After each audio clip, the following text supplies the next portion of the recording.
성도님들 우리의 인생을 살아보시니까 우리의 인생이 사건의 연속인 것 같죠. 사건의 연속. 지난날도 우리가 한번 돌이켜보세요. 수많은 사건들이 있었잖아요. 과거에도 사건이 있었고 지금도 사건이 없는 성도님들은 없어요. 다 사건은 진행 중이고 앞으로 우리가 막 복받고 은혜 받아도 우리의 미래는 사건이 있을 거예요. 사건의 연속입니다. 뉴스 보세요. 순 사건과 사고의 보도 아니겠습니까? 그런데 우리가 만나고 접하는 이 사건이 다 동일하게 주어지는데 해석의 차이가 있습니다. 해석의 차이. 일단 세상 사람들은 사건을 어떻게 해석하죠? 우연이라고 생각해요. 그리고 운빨. 운이지 뭐, 행운이지 뭐, 불운이야. 또는 아우 재수 없어. 왜 나한테 이런 일이 와? 좀 더 이런 생각하는 분도 있어요. 팔자구나. 이게 내 팔자구나. 팔자려니. 사건을 그렇게 받아들입니다. 해석합니다. 그러나 성도는 그렇게 해석하지 않죠. 세상 사람들이 그렇게 받아들이고 해석하는 것은 이유는 딱 한 가지예요. 주님이 없기 때문에 그래요. 자기 혼자 살아가니까. 자기의 생각과 자기의 눈으로 사건을 해석하는 거죠. 그러니까 약간 팩트에서 많이 벗어날 경향이 아주 높죠. 그런데 성도는요, 다른 해석을 갖고 있어요. 나에게 오는 사건이 우연이 아니라 우연 같지만 필연. 왜 필연이죠? 하나님의 섭리. 하나님의 섭리. 우리에게 하나님의 섭리가 있어요. 그 섭리가 얼마나 신기한지 몰라요. 하나님의 섭리. 그래서 그 사건은요, 그냥 우리가 그냥 단순하게 어떤 받아들이기보다 어떤 사건도 좀 생각을 합니다. 우리가. 그래서 의미가 있어요. 사건의 의미. 그리고 그 사건에는 목적이 있습니다. 성도의 삶이 왜 복된 줄 아세요? 목적이 있어요. 세상 사람들은 목적이 없다니까요. 목적이 너무나 단순해요. 돈 많이 벌어서 잘 먹고 잘 살자. 이게 인생의 목적이에요. 이런 정도의 목적으로 하나님이 세상을 만들고 우리를 만들지 않았어요. 목적이 있어요. 목적. 그 목적을 발견할 때 우리는 힘이 납니다. 힘이 나요. 우리의 삶에 대하는 자세가 달라져요. 그래서 우리 하나님은요, 우리 하나님이 어떤 분인지 스타일을 알아야 되는데 사건을 통해서 일하십니다. 사건을 통해서 일하시고 사건을 통해서 이루세요. 하나님의 그 귀한 뜻을. 그리고 사건을 통해서 복을 주시고 사건을 통해서 우리를 교육하십니다. 그래서 이스라엘 백성들 보세요. 광야의 모든 시간은 사건의 연속이에요. 그럼 그들이 많이 힘들어하죠. 막 사건 때문에 정신을 못 차려요. 근데 그 사건을 통해서 하나님이 교육하죠. 홍해바다의 사건을 통해서 봐라 내가 누군지. 그리고 이스라엘 백성들의 끊임없는 전쟁사 있잖아요. 전쟁사. 그 전쟁을 통해서 하나님이 메시지를 던져주죠. 전쟁은 너희들에게 속한 것이 아니다. 전쟁은 군사력으로 하는 게 아니라 나의 능력으로 하고 전쟁은 나에게 속했다. 그거 배우게 하시는 거예요. 우리의 인생이 전쟁 같은 삶 아니겠어요? 치열한 전쟁 같은 삶 속에 이 전쟁의 승리는 나에게 있는 것이 아니라 나의 힘이 아니라 하나님께 속한 것이다. 동일해요. 우리도 이런 것들 계속 교육시키는 거예요. 그래서 성도님들 사건이 우리에게 부정적인 게 아니에요. 사건을 통해서 우리가 복을 받게 되어 있어요. 합력하여 선을 이루십니다. 그래서 우리는 사건을 통해서 배워나갑니다. 사건을 통해서 만들어져요. 단 성도님들 사건이 온다고 그냥 되는 게 아니라 사건 속에서 우리가 한 가지를 해야 돼요. 그게 뭐냐면 기도를 해야 돼요. 기도가 수반돼야 돼요.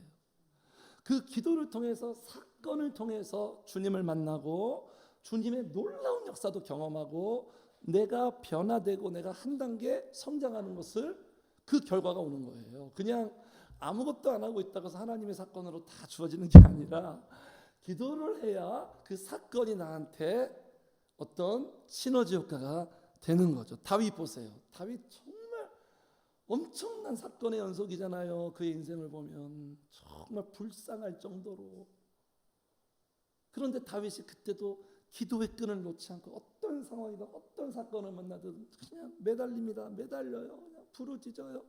그거밖에 할 수가 없어요. 다윗이 그 부르짖음을 통해서 그 사건을 통해서 하나님이 미처 모르는 놀라운 그런 역사를 나타내요. 그 성도님들 중요한 건 이 포인트예요.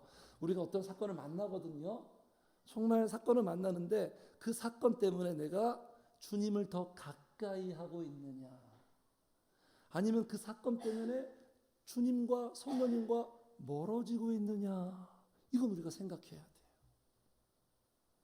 그 사건 때문에 내가 성령님과 더 가까워지고 있느냐, 아니면 멀어지고 있는, 자기가 알 거예요. 자기의 마음을 생각해 보면 어느 정도, 다는 몰라도 항상 생각해야 돼요. 가까워지는 쪽으로 가셔야 되는 거예요. 힘든 사건이 오든 어려운 사건이 오든 난제가 오고 난관이 올지라도 성령님과 더 가까이 가는 게 지금 제대로 가고 있는 거지. 사건 때문에 내가 멀어지고 있다, 전보다 멀어지고 있다, 내 마음이 성령님을 향한 그 사모함과 원함이 더 멀어지고 있다, 이건 우리가 정말 심사숙고해야 되는 거예요. 자, 그래서 우리가 지난주에 사건의 전말에 대해서 살펴봤잖아요. 그런데 성도님들, 결과만 주목하면 안 됩니다. 결과만 주목하면 안 돼요. 우리가 다 그래요. 그냥 문제 해결되고 하나님이 내게 원하시는 복 주시면 끝. 그냥 끝. 이렇게 되면 안 되는 거예요. 사건의 결과만 주목한 게 아니라 한번 같이 해줄까요? 사건의 목적에 주목하자. 사건의 목적에 주목해야 돼. 네? 이게 포인트예요. 이게 핵심이에요. 성도들은 이렇게 생각하면서 살아갑니다. 네. 그러니까 지금 사건의 전말 살펴봤죠. 나면서부터 안전뱅이를 구걸하는 그 인생을 베드로와 요한을 통해서 성령님이 살려냈어요. 일어나게 하셔서 걷고 뛰고 성전으로 들어가고 찬양하게 했잖아요. 한 개인의 문제 해결만을 위해서 이 사건을 일으킨 게 아니에요. 성령님이. 네? 이 한 개인의 사건이 전체의 파장을 일으키십니다. 제가 말씀드렸죠. 사도행전은 성령이 역사하는 곳에는 확장의 역사가 있어요. 개인으로부터 가정과 세상으로 확장이 됩니다. 시 공간의 영역이 확장이 돼요. 전체가 좋아지는 거예요. 한 개인으로부터 시작되는 거예요. 성도님들, 예루살렘과 온 유대와 사마리아와 땅끝까지 범지구적인 하나님의 역사가 일어나는 거예요. 그래서 전체에 영향을 줬어요. 전체의 파장과 확장을 줬어요. 후폭풍이 일어났어요. 이 안진뱅이 사건이 어떤 후폭풍이 일어났냐면 4장 4절을 한번 읽어볼까요? 4장 4절 우리 같이 읽어요. 시작. 말씀을 들은 사람 중에 믿는 자가 많으니 남자의 수가 약 5천이나 되었더라. 엄청나죠? 놀라운 사건이죠. 한 개인 때문에 지금 그전에도 3천 명이 돌아섰는데 5천 명, 상상이나 했겠어요? 성도님들 생각해 보세요. 베드로랑 요한이 마가 다락방에서 막 기도할 때, 성령 받으려고 기도할 때 이런 일이 일어날 거라고 생각하며 기도했을까요? 생각하며 기도했을까요? 성도님도 마찬가지입니다. 날마다 기도하고 사모하며 기도할 때 어떤 일이 일어날지 모르는 거예요. 앞으로 성도님들의 미래의 앞날에 어떤 놀라운 사건이 일어날지는 아무도 몰라. 하나님만 알아요. 그러니까 우리는 그냥 모르지만 기대하고 소망하는 거예요. 시편에 말하잖아요. 기대하라, 소망하라. 절망하지 말고 소망하라. 하나님이 있으니까 소망하는 거예요. 그게 근거예요. 이렇게 된 거예요. 그래서 어떤 개인의 문제가 아니라 이 사건의 진정한 목적이 뭐냐면 영적인 문제 해결, 영적인 문제 해결. 성도님들, 내 인생의 해결책은요, 내 여러 가지 삶의 환경, 여러 가지 문제들이 해결되는 것도 정말 필요하지만 진정한 해결은요, 영적인 문제가 해결되는 거예요. 4장 4절에 보세요. 남자의 수가 5천 명이나 믿었더라. 이게 무슨 문제입니까? 영적인 문제 해결된 거잖아요. 영적인 문제. 항상 말씀드립니다. 불행의 원인은 내 육신의 속성 때문이고 행복의 원인은 내 영의 속성 때문이다. 문제는 나의 내부에 있는 거예요. 내부, 외부에 있는 게 아니라 내부에 있는 거예요. 이렇게 접근하는 게 지혜로운 거예요. 영적인 문제 해결이 뭐죠? 예수 믿고 진짜 믿고 교회 다니는 게 아니라 예수 진짜 믿고 새 사람 되고 새 인생 되고 변화되는 것, 이게 해결이에요. 이게 우리 하나님의 사건의 목적이에요. 이스라엘 백성도 왜 광야의 시간, 성도님들 새 사람 만들려고 애굽의 근성과 속성으로 쩔어 있었거든요. 돈밖에 몰라요. 그냥 잘 먹고 잘 살면 돼요. 그러한 애굽의 사람들을 하나님의 진짜 백성 만들려고, 이게 사건의 목적이에요. 하나님이 나에게 무엇을 원하시는지, 하나님이 내 인생에 대한 그 목적하심은 무엇인지 이해하며 살아야 돼요. 단지 여러 가지 문제 해결이 아닙니다. 진짜 새 사람 되는 거예요. 새 사람 되어서 새롭게 되는 날. 자, 19절 보세요. 19절 제가 읽을게요. 그러므로 너희가 회개하고 돌이켜 너희 죄 없이 함을 받으라. 이같이 하면, 그 다음에 단어 같이 읽을까요? 시작. 새롭게 되는 날이 주 앞으로부터 이를 것이요. 이게 주님이 원하시는 것. 새롭게 되는 날. 새롭게 되는 날이 주 앞으로 온대요. 그러니까 주님만이 새롭게 하신다는 거죠. 성령님만이 새롭게 하죠. 우리가 어떻게 우리 자신을 새롭게 합니까? 네. 예수 믿고 새 사람 되고 변화되는 것. 제가 말씀드렸죠. 예수 믿지 않으면 아무리 이 땅에서 화려하게 내 마음대로 원하는 대로 다 되는 삶일지라도 그 삶은 어떤 삶이다? 사형수의 만찬이에요. 사형수의 만찬. 그리고 가장 아름다운 비극이라 그랬잖아요. 아름다워 보이는데 비극. 그래서 잠언에 이런 말씀 많이 하시죠. 악인의 형통을 부러워하지 말라. 그 형통을 부러워한다면 아름다운 비극인데 우리는 부러워해요. 악인의 형통을 부러워하지 마. 그래서 예수 믿고 새 사람 되고 변화되는 것, 이것이 사건의 목적이고요. 진짜 행복이라는 거예요. 그래서 오늘 본문을 보면 15절까지 읽었습니다만 사실 26절 전체까지의 내용인데, 이 본문이 결국은 복을 주는 게 하나님의 목적인데 전체 과정을 이렇게 눈여겨보고 살펴보니까요, 행복 프로세스예요. 행복 프로세스, 행복의 과정. 그러니까 하나님은 행복하게 하는 게 목적인데 이 행복의 과정은 이렇게 됩니다. 사건이 일어나서 우리를 불러 모아서 모이게 해서 회개시키고, 말씀을 듣고 회개시켜서 순종하게 해서 새날이 되게 하는 거예요. 그래서 행복하게, 이게 하나님의 행복 프로세스, 우리를 향한 하나님의 프로젝트. 오늘 본문이 이러한 흐름으로 전개되고 있다는 거예요. 자, 그래서 지난주에 사건이 일어났죠. 이 사건은 직간접적으로 모두에게 경험이 되고 영향을 주고 반응하게 돼요. 일단 당사자, 이 안진뱅이는 어떤 반응을 했죠? 일어나서 걷고 뛰었어요. 일어나서 걷고 뛰고 찬양했어요. 무엇을 할 수 있습니까? 성령님이 임하고 성령님이 만나면 그 인생은 반드시 일어나게 되어 있어요. 패배주의 인생에서 일어납니다. 무조건 일어나게 되어 있어요. 성령님 만나면 반드시 일어나게 되어 있어요. 일어나서 걸어요. 막 걸어요. 이제 주님과 함께 걸어가요. 그리고 막 뛰어요. 기뻐서 뛰고요.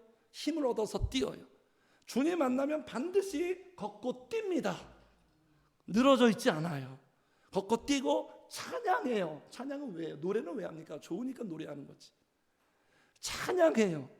이렇게 됐잖아요. 그리고 이 사람이 어떻게 되냐면 어떤 또 모습이 나오냐면 11절 우리 같이 읽을까요? 오늘 본문 첫 절이죠. 11절 시작. 나은 사람이 베드로와 요한을 붙잡으니 됐어요. 나은 사람이 베드로와 요한을 어떻게 했다? 붙잡아요. 붙잡으니, 여기에 동그라미 밑줄 그세요. 붙잡으니, 왜 붙잡았을까요? 뭐 인간적으로 생각하면 너무 고마우니까, 너무 감사하니까, 생명의 은인 같으니까. 누구예요, 성도님들? 다 아시죠? 마이클 조던, 역사상 최고의 농구 선수, 농구 황제, 그죠? 농구의 아이콘. 마이클 조던이 지금 순 자산이 얼마인 줄 아십니까? 그 뭐 나이키 광고료 뭐 대단하잖아요. 순 자산이 2조 9천억 원이에요. 장난이 아니죠. 2조 9천억 원, 수입 1등. 근데 마이클 조던이 지금 이런 모습이 늘 이러지 않았어요. 너무너무 가난했어요.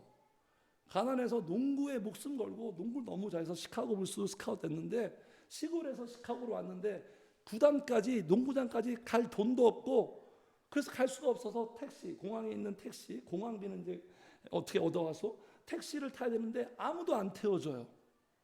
막 부탁을 했죠. 제발 좀 태워주세요. 내려서 드릴게요. 아무도 안 태워주고, 그리고 막 인종차별하고.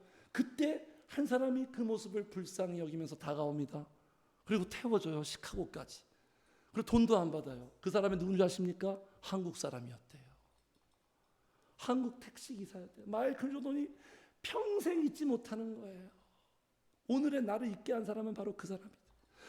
평생 찾아다녔대요. 수소문해가지고 그의 정보력을 다 동원해서 수소문을 했는데도 못 찾아요. 이 사람이 숨어버려요. 마이클 조던이 연락처를 줬어요. 제가 성공하면 꼭 은혜 갚겠습니다. 받았음에도 불구하고 그 한국 분이, 택시기사분이 연락을 안 해요. 평생 못 찾다가 마이클 조던이 은퇴하는 그날에 이 사람이 찾아와서 인사. 이게 인간의 심리 아닙니까? 자기한테 큰 은혜 주고 자기를 정말 그렇게 복을 준 사람한테 그렇게 은혜를 갚으려고 하는. 오늘 본문에 이 사람도 그래서 붙잡았을 거예요. 인간적으로는 그렇게 우리가 충분히 공감하죠. 그런데요, 성도님들, 그 정도가 아닙니다. 지금 붙잡고 있는 게 그 정도가 아니에요. 단지 인간적으로 고마워서가 아니에요. 그 이상이에요. 왜 붙잡은 줄 아십니까? 그의 영을 살렸기 때문에 그래요. 영적인 영향을 줬기 때문에 그래요. 영적인 축복을 받았기 때문에 그래요. 왜 그런 줄 아십니까? 이게 참으로 신기한 비밀인데, 서로 간에 성령의 역사를 주고받았기 때문에 그런 거예요. 성령의 역사를 주고받았어요. 영적인 교감을 한 거예요. 그러니까 어떤 관계가 형성이 됐냐면 영적인 육착 관계가 형성이 된 거예요. 이게 하나님 나라의 공동체의 놀라운 비밀이에요. 영적인 육착 관계가 형성되잖아요. 그러면 붙잡아요. 놓치려 하지 않습니다. 붙잡게 되어 있어요. 저도요, 우리 성도님들을 붙잡고 있거든요. 절대로 놓치고 싶지 않아요. 왜 그런 줄 아십니까? 그냥 우리 교회 성도라서가 아니에요.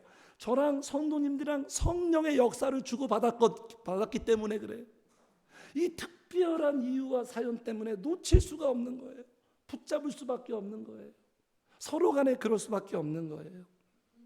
그래서 이렇게 영적으로 주고받잖아요. 그러면 함께 할 수밖에 없어요. 그래서 여기에 붙잡으니 다른 해석은 이런 뜻입니다. 곁을 떠나지 않았으니.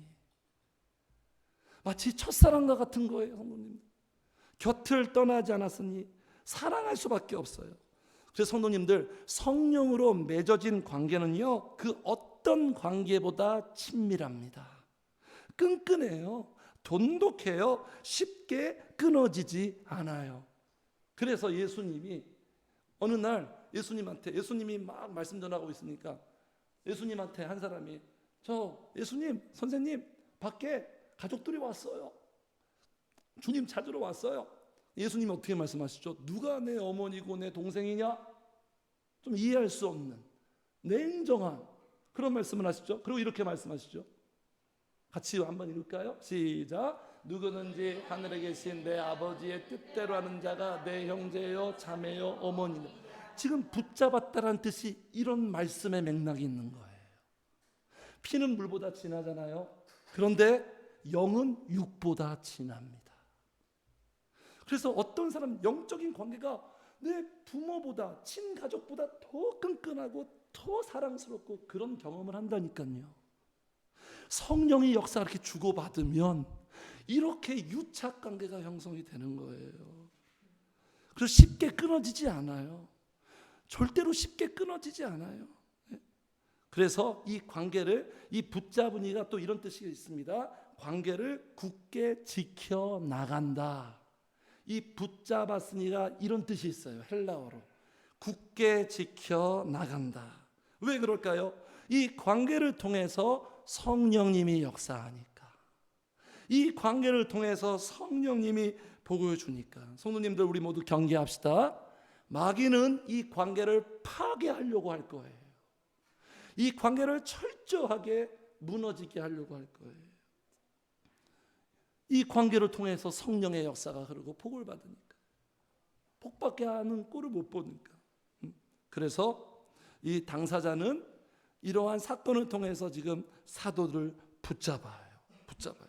그리고 사람들의 반응을 볼까요? 사람들의 반응 11절 한번 다시 읽어요. 시작. 나은 사람이 베드로와 요한을 붙잡으니 모든 백성이 크게 놀라며 달려나아가 솔로몬의 행각이라 불리우는 행각의 모이건을 충격받았죠. 일단 충격받아가지고 모든 백성이 크게 놀라며 달려나갔어요. 가만히 앉아 있을 수가 없어요. 너무 충격적이라 달려나가서 솔로몬의 행각이라 불리는 행각에 어떻게 됐다? 모이건을. 기억나십니까, 성도님들? 다시 보세요. 사건을 통해서 어떻게 된다? 모이게 하시는 거예요. 지금 주도해 가는 거 보세요, 성도님들. 흐름을. 솔로몬의 행각에 모였어요. 달려나가 모였어요. 누가 지금 주도할까요? 이 상황을 베드로와 요한이 아니에요. 두 사도가 아니라 누굽니까? 성령님께서. 성령님이 어떻게 진행하시죠? 불러 모아서 모이게 합니다. 모이게 해요. 특정 장소로 모이게 해요. 본문에서는 어떤 장소죠? 솔로몬 행각에 모이게 해요. 보편적으로 어떻게 합니까? 하나님이 지정하신 교회로 불러 모아주세요. 거기에 모이게 합니다. 특정 장소를 모이게 하고, 그리고 특정인을 만나게 해요. 이제 이 모든 사람들이 베드로를 만납니다. 베드로를 만나서 베드로 통해서 말씀을 듣게 해요. 하나님이 이렇게 하신다니까요, 성도님들. 복을 주시려고 새날 되게 할 때 두 사도를 통해서. 그러니까 성도님들 또 이걸 알아야 됩니다. 마귀는요, 무조건 흩어지게 해요. 마귀는 무조건 흩어지게 합니다. 내 마음도 흩어지게 하고 분산시켜요. 성령님은 무조건 모이게 해요. 마음이 집중되게 하고, 그리고 주의전으로 모이게 하고, 서로도 하나도 모이게 되고, 이렇게 달라요, 결과가. 자, 그래서 나에게 다가오는 사건들, 아까 말씀드렸죠. 여러 가지 사건이 있다고. 나한테 다가오는 사건은요, 이렇게 이해하시면 됩니다. 하나님의 러브콜이에요. 러브콜. 나 좀 만나자. 러브콜. 작업을 거시는 거예요. 그 사건을 통해서 나한테 작업을 거시는 거예요. 요셉도 그랬죠. 요셉에게 사건을 통해서 하나님이 애굽으로 특정 장소로 이동시키잖아요. 모세도 마찬가지죠. 사건을 통해서 미디안 광야로 하나님이 이동시켜요. 자, 그래서 이렇게 모이게 하신 다음에 그 다음에 뭘 하시냐면 들려주십니다. 들려주세요. 듣게 하십니다. 무슨 소리를? 복된 소리를. 진짜 뉴스를 듣게 해요. 자, 그래서 여기 보세요. 12절에 베드로가 다 모이건을 11절에 다 하나님이 이렇게 모아놨어요. 12절에 베드로가 이것을 보고 백성에게, 그 다음에 시작, 말하되, 이런 수순이에요. 그 다음에 듣게 하세요. 듣는 복을 주십니다. 우리 성령님은 계속해서 말씀하고 있어요. 끊임없이 우리에게 말씀하고 있어요. 얼마나 감사한 줄 아십니까? 말씀하고 있어. 드라마 대사, 이런 대사 있어요. 야, 너한테 계속 말하고 있었어. 그런데 네가 듣지 못하고 있을 뿐이지. 이런 드라마 대사가 생각나네요. 하나님은 계속 말씀하고 있어요. 내가 듣고 있지 못할 뿐이지. 계속 말씀. 자, 복된 소리가 뭘까요? 베드로의 입에서 나오는, 모아놓고 말씀을 전하는 그 복된 소리와 내용이 뭡니까? 문제 해결에 대한 말씀일까요? 여러분들 이런 문제 있죠? 해결해 주실 거예요, 하나님이. 그래서 교회로 오세요. 또는 예수 믿어보세요. 이것도 잘 되고 저것도 잘 되고 이것도 잘 되고 다 잘 될 거예요. 절에 가는 것보다 교회 오세요. 이런 내용이 오늘 베드로의 입에서 한마디도 안 나옵니다. 한마디도 안 나와요, 성도님들. 베드로의 입에서 나오는 그 복된 소리는 뭐냐면 이런 내용입니다. 오늘 본문에서 세 가지의 어떤 내용, 복음의 내용이 나오는데 그 전체적으로 무슨 내용이냐면 사실관계를 정리시킵니다. 같이 합시다. 복음은 사실이다. 복음은 사실이에요. 진짜 뉴스예요. 베드로가 사람들에게 사실관계를 들려줘요. 그 사실관계는 뭐냐면 첫 번째 뭐냐면 우리가 한 게 아니다. 12절 같이 읽어요. 시작. 베드로가 이것을 보고 백성에게 말하되 이스라엘 사람들아, 이 일을 왜 놀랍게 여기느냐? 우리 개인의 권능과 경건으로 이 사람을 걷게 한 것처럼 왜 우리를 주목하느냐? 사실관계 정리하죠. 우리가 능력이 있어서 이 사람을 일으켜 세운 게 아니다. 사람들은 다 이렇게 생각하고, 이야, 저 사람들 대단하다. 어떤 사람인가 한번 가서 보자. 베드로와 요한을 주목하고 있어요.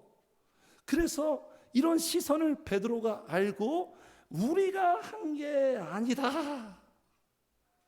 그래서 성도님들, 진짜 종들은 자신을 주목시키지 않아요. 자신을 주목시키지 않고 누구에게? 주님께로 시선을 인도합니다. 주님을 주목시키게 하고 성령님을 주목하게. 제가 성령님 계속 얘기하죠. 이유는 뭔지 아십니까? 목적은 성도님들이 성령님을 주목하라고. 제가 그래서 계속 말하는 거예요. 성령님을 주목하라고. 가짜 종들은요, 입으로는 예수님 얘기하고 성령님 언급하는 것 같지만 자신을 주목하게 만들어. 그리고 다른 것 주목하게 만들어요. 기도하세요. 열심히 신앙생활하면 이렇게 부자 되고 이 문제 해결되고 어떤 그 결과에 주목시켜요. 그러나 진짜 종들은 성령님을 주목시키게 해요. 예수님처럼. 이 차이점이 있는 거예요. 그냥 가짜 종들은 시선을 잘못되게 만들죠. 성령님께로 가야 할 시선을 다른 쪽으로 주목시키는 거예요. 그래서 복음은 뭐냐면 잘못 주목하는 것을 교정해 주는 거예요. 말씀이 바로 그런 역할이에요. 우리가 설교를 지금 전하고 듣고 있잖아요. 잘못 주목하고 있는 시선을 교정시키는 거예요. 성령님을 바라보지 못하고 다른 것에 주목되어 있는 나의 모든 시선을 다시금 교정시켜서 성령님만 바라볼 수 있게끔. 그래서 첫 번째, 우리가 아니고 그러면 누가 이 사건을 일으켰느냐? 이 사건의 진정한 주도자는 주님이다. 그 이름이다. 16절 같이 읽어요. 16절 시작. 그 이름을 믿음으로 그 이름이 너희가 보고 아는 이 사람을 성하게 하였나니 예수로 말미암아 난 믿음이 너희 모든 사람 앞에서 이같이 완전히 낫게 하였느니라. 이게 진짜 종이, 이게 복음이에요, 성도님들. 누구다? 그 이름, 예수 그리스도. 그 이름 안에 있는 성령의 역사. 성령님이 사람을 이렇게 만들어. 성령님이 사람을 이렇게 복되게 해. 다른 게 아니야. 물질이 아니야. 성공이 아니야. 성령님 한 분 이름. 사람을 변화시키고 사람을 회복시키고 낫게 하고 정상화시키는 건 성령님 한 분밖에 없어요. 그래서 목회자들은요, 설교자들은 그 이름에 미친 사람들이에요. 그 이름만 전하는 사람들이에요. 다른 이름이 아니에요. 인문학은 여러 가지 이름들을 전하죠. 그 이름 예수 그리스도만이 사람을 정상으로 만듭니다. 성도님들, 여기 보세요. 어떤 단어예요? 성하게 하였다. 성하게 하였다. 인간들은 다 고장나 있잖아요. 병들어 있잖아요. 뭔가 문제가 있잖아요. 다 모두가 그렇잖아요. 그 문제를 고치고 정상적으로 온전하게 만드시는 성령님밖에 없다. 그리고 16절 맨 마지막에 이같이 완전히란 단어는 주님에게만 쓸 수 있는 단어예요. 완전히 낫게 하였느니라 해결하시는 분은 주님밖에 없다. 그래서 주님만이 일어나 걷고 뛰고 찬양하게 한다.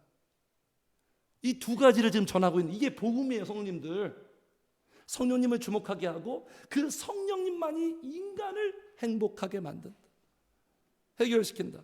그리고 세 번째, 베드로의 입술에서 나오는 하나님이 들려주는 복음은 뭐냐면, 지금 세 번째, 베드로가 문제 제기를 합니다. 복음은 항상 문제 제기를 해요.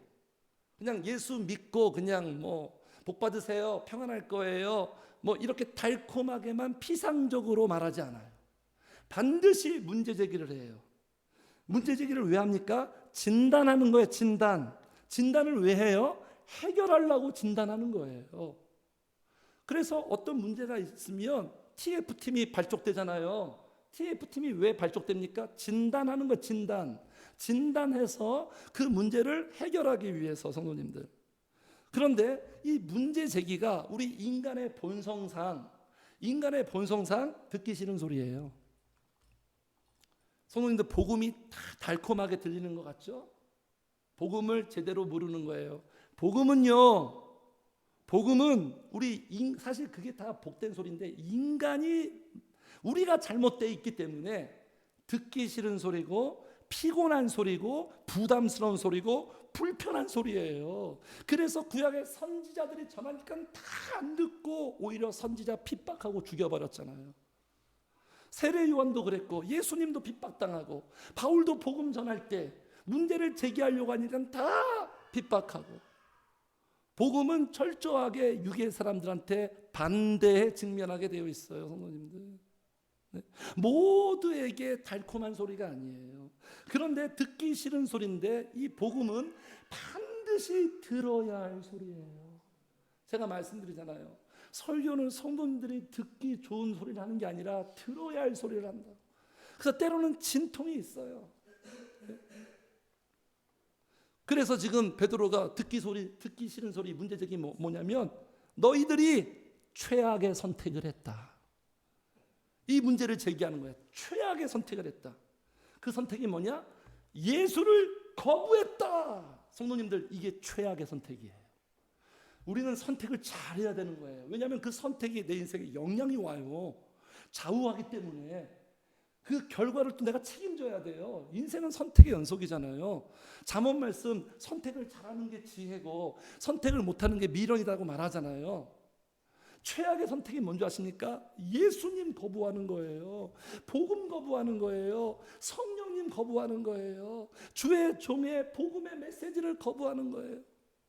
그래서 여기서 이렇게 말하는 거예요. 자, 13절 우리 같이 읽을까요? 시작. 아브라함과 이삭과 야곱의 하나님 곧 우리 조상의 하나님이 그의 종 예수를 영화롭게 하셨느니라. 너희가 그를 넘겨주고 빌라도가 놓아주기로 결의한 것을 너희가 그 앞에서 거부하였으니. 보세요, 이게 듣기 좋은 소리입니까? 거부하였으니. 그 다음에 14절 시작. 너희가 거룩하고 의로운 일을 거부하고 도리어 살인한 사람을 놓아주기를 구하여 15절 생명의 주를 죽였도다. 무슨 말이에요? 살인자야. 너희들은 살인자야. 이렇게 치고 들어오는데 듣는 사람 입장에서 듣기 좋아요 이게?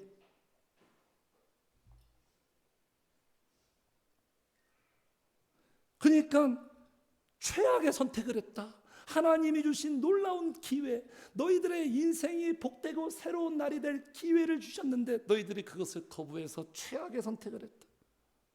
그래서 성도님들 보세요. 이 말씀을 잘 보세요. 거부하는 자는 반드시 죽이게 되어 있어요. 죽인다는 게 뭐죠?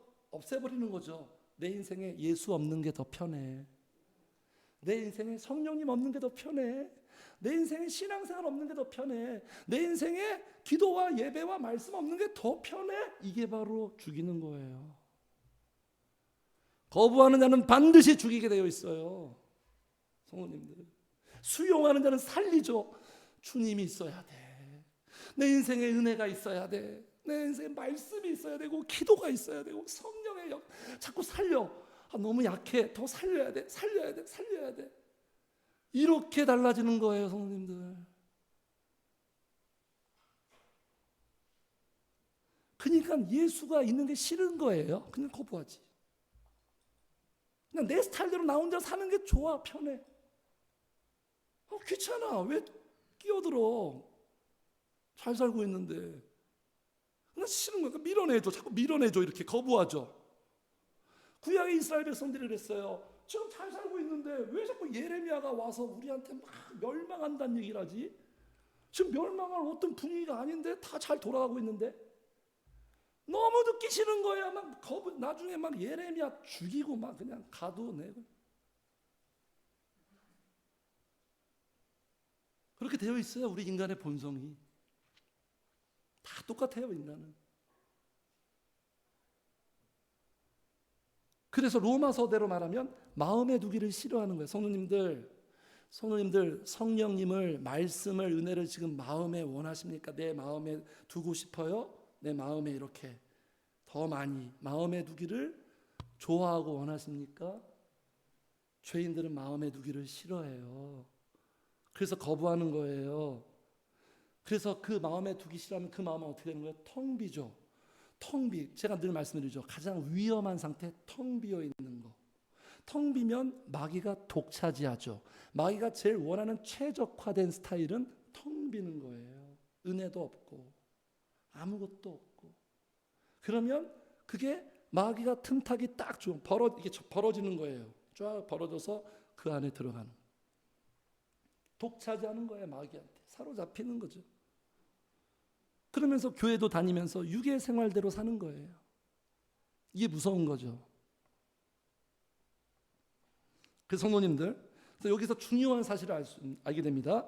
거부하면 잘못된 선택을 하게 되겠어요. 보세요. 이들이 의로우시고 생명이 복되신 주님은 거부하고 무엇을 선택했어요? 선택한다는 건 한쪽을 버리고 한쪽을 얻는 거예요. 바나바를 선택했잖아요. 이게 말이 돼요? 그러니까 모르는 거예요. 뭐가 중요한지 모르는, 뭐가 나한테 이익인지를 몰라요. 바나바를 선택해요. 네? 왜 이런 선택을 할까요? 왜 이들도 그렇고 우리 인간들이 이렇게 선택에 미스가 있을까요? 왜 거부할까요? 그 이유를 지금 문제를 제기하면서 정확하게 베드로가 지금 짚어주고 있어요. 이유는 이것 때문이에요. 17절 같이 읽어요. 시작. 형제들아 너희가 알지 못하여서 그리하였으며 너희 관리들도 그리한 줄 아노라. 왜 그렇다고요? 알지 못해서. 주님이 얼마나 좋고 나에게 얼마나 귀하고 그 무엇과도 성령님이 얼마나 나한테 좋으신 것이야. 몰라요. 성도님들은 알고 계시나요? 나는 아는 것 같아요? 모르니까 좋으면 거부하겠어요, 우리 인간이. 모르니까 관심도 없고 거부하고 다른 거 선택하는 거 아니겠어요? 알지 못해서 무지해서 그런 거예요. 그러니까 알지 못하면 이렇게 죽여요. 알지 못하니까 이렇게 주님도 죽이고 주님만 죽이는 게 아니에요. 나를 죽이는 거예요. 나를. 성령님을 내가 원하고 성령님을 자꾸 나한테 모셔드리는 게 나를 살리는 건데 이걸 모르니까 너무 좋은지 모르니까 그걸 거부하고 다른 거 선택하는 그 결과가 나를 죽이는 거예요. 나를 잘되게 하는 게 아니라 나를 더 힘들게 하는 거예요. 역효과죠. 나만 죽이면 괜찮죠. 모두를 죽여요. 가족들, 자녀들, 목회자가 이런 상태라면 성도 죽이고 모든 게 다 영향력 있고 확산돼요. 성도님들 다 확산되는 거예요. 기억나십니까? 미갈이 왜 다윗을 비난했다고요? 춤추는 다윗을 미갈이 비난했죠. 육의 속성인 사울의 속성을 이렇게 받았기 때문에 그런 행동이 나오는 거예요.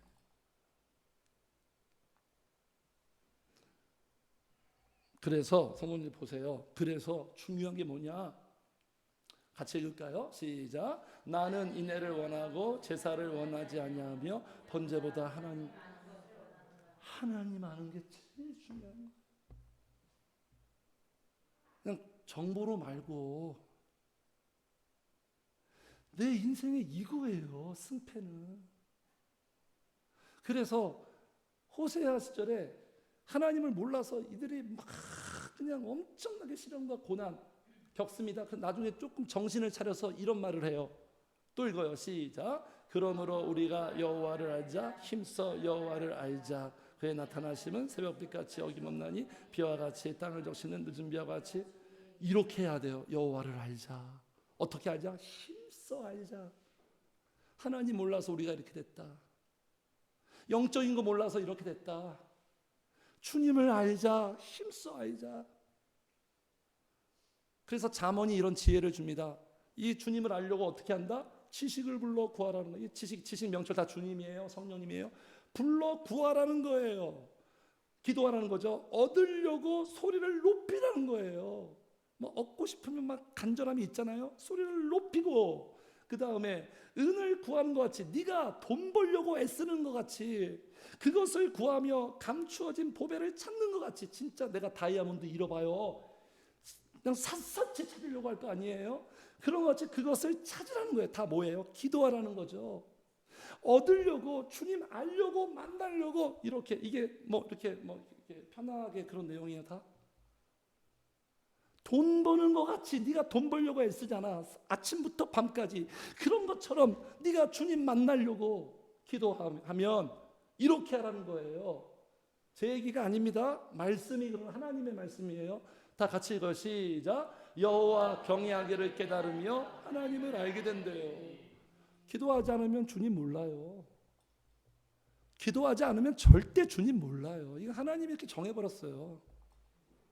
그러니까 주님 만나고 알고 싶으면 기도할 수밖에 없는, 그러니까 제가 자꾸 들려주는 거예요. 기도를 해야 된다. 기도를 해야 주님을 아는 거예요. 기도를 안 하면 그냥 목사님이 들려주는 설교 내용, 이론으로 아는 거죠. 그건 아는 게 아니죠. 그러니까 지금 베드로가 문제 제기를 하고 진단하고 최악의 선택을 했다. 예수를 거부하고 다른 걸 선택해서 이렇게 되고 너희들은 살인자다. 한마디로 지금 어떻게 진단하고 문제 제기하는 거예요? 한마디로 너희는 죄인이다. 인간들이 제일 듣기 싫은 소리. 내가 왜 죄인이야? 나 잘 살고 있는데. 너희는 죄인이다. 문제 있다. 제일 듣기 싫어요, 우리 인간이. 그래서 예수님이 무슨 말씀 전했죠? 너희들은 죄인이다. 회개하라. 그러니까 종교 지도자 바리새인 서기관, 내가 왜 죄인이야? 내가 일주일에 금식 2번 하고 이렇게 기도 많이 하고 이렇게 말씀 내가 읽고 율법을 달달 외우는데 내가 왜 죄인이야? 근데 주님 너희들 죄인이다. 심지어 주님이 이런 욕을 해요. 욕을. 독사의 자식들아. 죄송합니다, 성도님들 이해해 주세요. 독사의 자식들아가 그 당시로 무슨 오늘날 이렇게 접목하면 야 이 개새끼들아 이거예요. 예수님이 당시의 목사님들한테 야 이 개새끼들아 그런 거예요. 받아들일 수 있겠어요? 그럼 예수님이 틀렸나요? 인간들이 절대로 받아들이지 않아요. 내가 왜 죄인이야? 성도님들, 그러면요, 왜 이런 베드로가 이렇게 무겁고 듣기 싫은 팩트를 폭격했을까요? 예수님도 그렇고 선지자도 그렇고 사도도 그랬거든요. 한 가지 목적이에요. 한 가지 목적은 한 가지. 너무 선한 거죠. 너무 사랑이죠. 그게 뭐냐면 바로 19절이에요. 19절 보겠습니다. 그러므로 이게 무슨 뜻이죠? 해결책 제시. 일단 문제를 진단해 놓고 문제로만 진단하고 끝나잖아요. 해결책을 제시합니다. 항상. 처방이죠, 처방. 그러므로 그 다음에 같이 읽어. 시작. 너희가 회개하고 돌이켜 너희 죄 없이 함을 받으라. 이같이 하면 새롭게 되는 날이 주 앞으로부터 이를 것이요. 한 가지 선한 목적이 뭐냐? 회개하기 위해서. 회개하기 위해서 지금 진단하는 거예요. 성도님들, 회개는요, 내가 어떤 문제를 알아야 회개를 할 거 아니에요. 내가 어떤 문제도 모르는데 어떻게 회개가 나와? 그죠? 내가 이게 잘못됐구나. 내가 이게 문제가 있구나. 이걸 내가 알아야 회개가 나오는 거 아니에요? 그래서 복음은 우리가 뭐가 잘못됐는지, 인간이 뭐가 본질적으로 문제인지를 끊임없이 진단하는 거예요. 회개시켜서 회복시키려고. 그러는 거예요. 이런 과정이 필요해요. 수술 과정에 때로는 치료 과정에 아픔이 있잖아요. 네? 그래서 성도님들 보세요. 이 회개해서 결국 어떤 날? 새롭게 되는 날. 회개를 해야 새 날이 오는 거예요. 새롭게 되는 날이 오는 거예요. 새 사람이 돼야 새 날이 되는 것처럼. 네? 그래서 새 날이 되는 사람은요, 성도님들, 새 날이 되는 사람은 반드시 회개의 과정을 거치게 되어 있어요. 회개의 과정을 반드시 경험합니다. 이게 필수 코스예요. 행복해지는데 행복 프로세스의 필수 코스, 터닝 포인트. 그래서 성도님들, 회개가 없으면, 회개가 왜 중요하냐면 회개가 있어야 거듭남이 있는 거예요. 회개가 없으면 구원도 없어요. 회개가 없으면 천국도 없고요. 회개가 없으면 변화도 없고 성장도 없고 행복도 없어요. 반드시 회개가 있어요. 반드시. 이 과정이 반드시 있는 거예요. 그래서 성령의 역사는 회개의 역사라고 그랬잖아요. 성령의 역사는 회개예요. 성령이 왜 봐요? 은혜 받은 사람들은 다 알 거예요. 다 스토리 있을 거예요. 막 회개가 나오죠. 막 애통하고 눈물이 나오고 막 가슴을 치고 막 기도하고 막 그러면서 성령이 새롭게 만들면서 가슴이 시원해지면서 막힌 것이 다 뚫리면서 그러면서 그가 새롭게 변화되고 성장하는 거예요. 그러니까 지금 신앙생활 잘하는 사람은요, 계속 성장하는 사람은 이 회개의 경험이 빈번하게 일어나야 돼요. 빈번하게. 성령이 감동 주면 계속 회개의 역사가 일어나요. 네. 그래서 회개의 작업이요, 일반적으로 성령님이 어떻게 회개시키냐면 일반적으로 말씀을 듣고 찔리게 하죠. 이것도 우리가 싫어하죠. 말씀을 듣고 찔려요. 이 찔리는 걸 회피하고 싶어요. 우리가 본성이 그래요. 그렇죠? 찔려서 애통함을 주면서 그 문제를 놓고 성령의 은혜와 자비를 구하면서 자복하고 자백하고 은혜를 막 구하죠. 이게 일반적인, 이게 예배 시간에 말씀 듣고 이런 일들이 자주 일어나야 돼요. 이게 아주 좋은 거예요. 새날이 되게 하시는 사람은 이런 일들을 계속 일어나게 해요. 교회가. 네? 신앙생활에.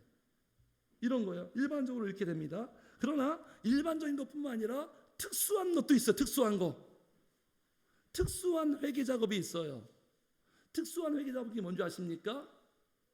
말로 안 될 때는 어떻게 한다, 성도님들? 좋은 말로 안 될 때는 액션이 들어가죠. 그가 말씀을 전했는데도 마음이 굳어 있어가지고 또는 자아가 너무 강해서 회개가 안 되잖아요. 그럼 하나님이 그를 사랑해서 때로는 고난과 시련과, 쉽게 말해서 우리는 이렇게 교회 다니는 사람들이 이렇게 표현하죠. 얻어맞아요. 얻어맞게 합니다. 근데 그 얻어맞는 것도 은혜예요. 사랑이에요. 사랑하지 않는 자는 그냥 내버려 두잖아요. 이건 진짜 비극이에요. 얻어맞는 게 은혜라니까요. 정신을 차리게 해요. 그렇게 하나님께서 때로는 강력한 조치를 취하는 거예요. 그래서 천부여 의지 없어서 손들고 나옵니다. 항복하죠. 항복하고 주님 앞에 나와. 이런 간증이 얼마나 많은 줄 아십니까? 회개 안 와서 하나님이 사업을 망하게 하고 건강에 문제 생기게 하고 자녀들 문제 생기게 하고 그가 제일 소중하게 여기는 것, 그가 진짜 귀하게 여기는 것들 다 무너지게 해서 정신 차리게 해서 돌아오게 한다니까요. 이건 그냥 비일비재예요. 열왕기상하, 역대상하도 보세요. 다 이런 이야기예요. 이렇게 회개시켜요, 성령님께서. 네.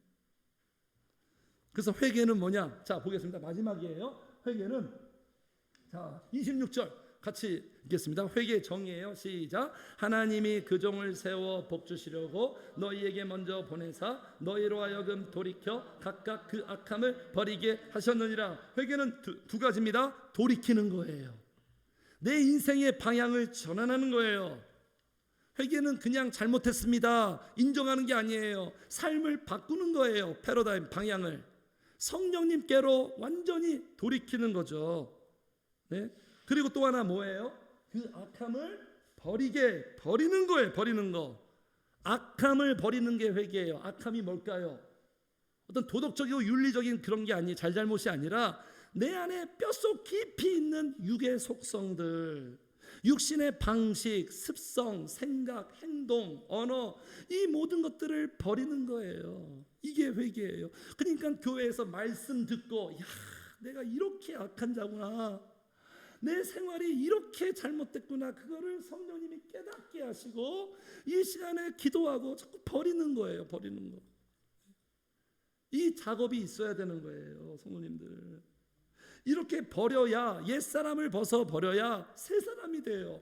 버려야 만나 주시는 거예요. 버려야 얻을 수 있는 거예요, 복을. 네? 그래서 열왕기상하 보세요. 선한 왕들의 특징이 뭐죠? 다 버려요. 다 없애버리고 제거하고 다 버립니다. 버리는 것으로 나타나요. 근데 솔로몬의 아들 르호보암 왕 보세요. 우리 같이 읽겠습니다. 시작. 르호보암이 악을 행하였으니 이는 그가 여호와를 구하는 마음을 굳게 하지 아니하.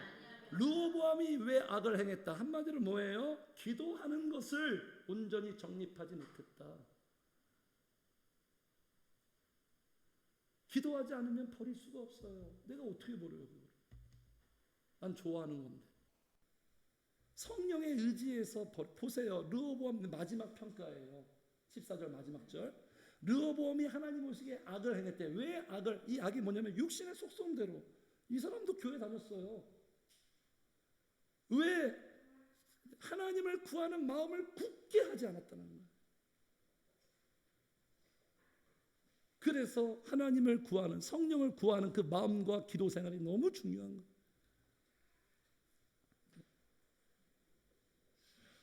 기도하지 않으면 버릴 수 없어요. 그리고 회개하고 순응하는 거예요. 22절 모세가 말하되 주 하나님이 너희를 위하여 너희 형제 가운데서 나 같은 선지자 하나를 세울 것이니, 누구냐면 예수 그리스도 말하는 거예요. 그리고 오늘날도 하나의 종을 세웁니다. 하나님이 너희가 무엇이든지, 같이 읽어요. 시작. 그의 모든 말을 들을 것이라. 회개하고 복된 새날이 올라면 순종해야, 들어야 되는 거예요. 그의 말을 들어라. 그리고 23절 누구든지 그 선지자의 말을 듣지 아니하는 자는 백성 중에서 멸망받으리라. 그러니까 듣고, 복음의 말씀을 듣고 안 듣고가 그냥 좋고 나쁘고 삶의 질을 말하는 게 아니라 흥망성쇠예요. 망하느냐 흥하느냐, 이 정도의 무서운 결과. 이걸 원하는 거예요, 성도님들. 그래서 예수 그리스도의 말을 들어라. 예수님이 말씀하신 최종적인 가장 중요한 핵심 포인트 메시지가 뭐예요? 뭐 다 들어, 복음서를 다 들어라, 이렇게 우리가 접근하지 말고 딱 한 가지예요. 성령을 구하고 찾고 두드려라. 이 말 들어라. 성령을 구하고 찾고 두드려라. 그럼 성령님이 너에게 와서 너의 속성을 바꿀 거다. 너의 속성을 변화시켜서 네가 하나님 말씀 잘 듣는 자로 세울 거다. 성도님들, 우리의 속성이 순종하게 하잖아요.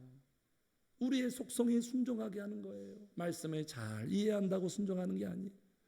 그 성령님을 구하고 찾고 두드려, 이게 주님의 말. 이걸 듣지 않으면 멸망할 거다. 파멸할 거다. 이걸 들으면, 맨 마지막에 보세요. 26절 25절 맨 마지막에 너의 씨로 말미암아 복을 받으리라. 너의 씨 예수님이에요. 26절 하나님이 그 종을 세워 복 주시려고. 다 복이에요. 다 복. 그래서 제가 처음처럼 다시 보겠습니다, 성도님들. 이렇게 우리를 행복하게 하는 하나님의 과정은 사건을 일으켜서 모이게 하시고, 말씀을 듣고 회개하게 하고, 순종하게 해서 새날 줘서 행복하게. 이게 우리 한 사람 한 사람을 향한 하나님의 계획이에요. 행복 프로세스예요. 이 과정대로 성도님들이 잘 흘러가시도록, 따라가시도록 선순환 되시기를 주의 이름으로, 진짜 행복한 새롭게 되는 날이 성도님들의 삶의 현실이 되기를 주의 이름으로 축복합니다. 아멘. 찬송하겠습니다. 279장